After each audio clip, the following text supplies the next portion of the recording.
Okay, so I got my thread all threaded up, and then I'm going to go ahead and start doing this. Now, your fabric's not going to be as big as mine. Mine kind of hangs off a little bit more over here, so I'm just going to kind of be very careful to make sure that I don't sew this to the back side of my project, because that would be bad. Now, I did put a knot on the back side, so it should automatically catch, but we're going to take it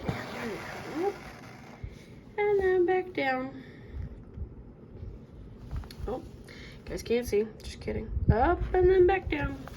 So I always start off by coming up to the back side and then going back down through. Now, there is a little bit of a trick that you can do with this, where you take it and you can do a couple of these at the same time. And it does take a little bit of work. So you can come down and then back up.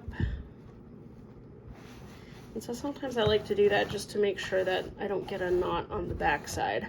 And I'm just feeling on the back side with my finger to make sure that everything all goes nice and even, but you can come down and then back up automatically.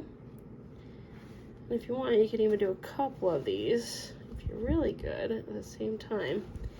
And then just pull this through. Now mind you, don't get a knot. So I'm gonna hold it back here just to ensure we don't get any knots. So there, look, and then I did a couple of them at the same time, so you don't have to do all of them individually for each one. You can kind of do a couple of them at the same time, which makes the process go a little bit faster. So for all those who are like, oh, this is a lot, don't stress out. It really isn't so bad once you get going on it. But like I said, you can do a couple of them at a time, and you always want to start with your thread coming up through the top of it to do this.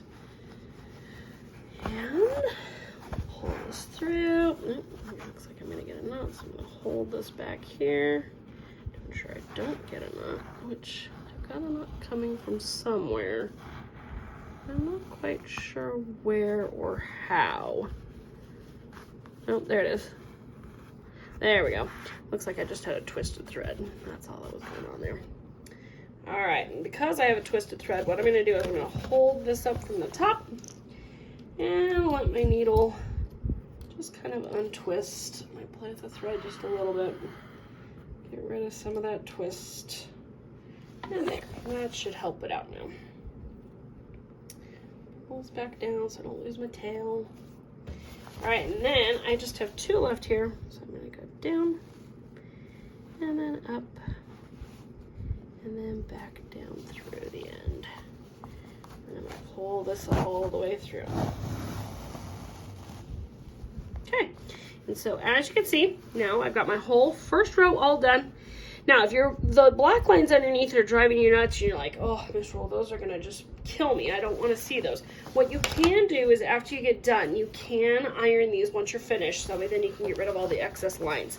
All right, and then just a little recap of how to tie a knot. You just take it, you're gonna go underneath your loop, and pull down, and then do that one more time to make a secure loop. Or a secure knot, sorry. Go through the loop to make a knot. There we go. And there is my decent knot. Now I can take scissors and trim this off. Now, you don't want to skip from one to the other. I mean, it doesn't look like it would be a lot of thread, but as you get going, it adds up to quite a bit of excess thread. So you don't want to do this for every single, you don't want to jump to the next one. And not every single one goes right into it, okay? So you'll just do that for all of your different lines using all of your different stitches, which if you forgot how to do the stitches, go back and review. There are videos for every single one of them. Make sure you don't forget, there's a couple hidden ones in here. Number 5 is your chain stitch, and there's one that's kind of right here in between your two back stitches, so it kind of gets hidden there, and a lot of people tend to miss the chain stitch. Then you got your star stitch, you have 2 more back stitches, you have a fern stitch, a back stitch, a running stitch, a back stitch, a cross stitch, 2 more back stitches, then you've got a threaded running stitch here, and then another back stitch, and then there's that other chain stitch. They tend to hide in certain places, so make sure you don't forget your chain stitches. And like I said, if you would like to use that threading running stitch and you're like, oh, I really like that one, you can make any of your other running stitches a threading running stitch if you so want to. That would be just fine. Anyways, I hope you guys enjoy the project. It's kind of a lot of fun. I do enjoy this one. When you're done with it, you can trim these out and give them away to other people, or you can take it and get an embroidery hoop of your own if you want to, and then you can trim it nice and tight or right neat next to it, and then you can give it away to somebody and they can hang it on their wall. So hope you guys enjoy. Have fun.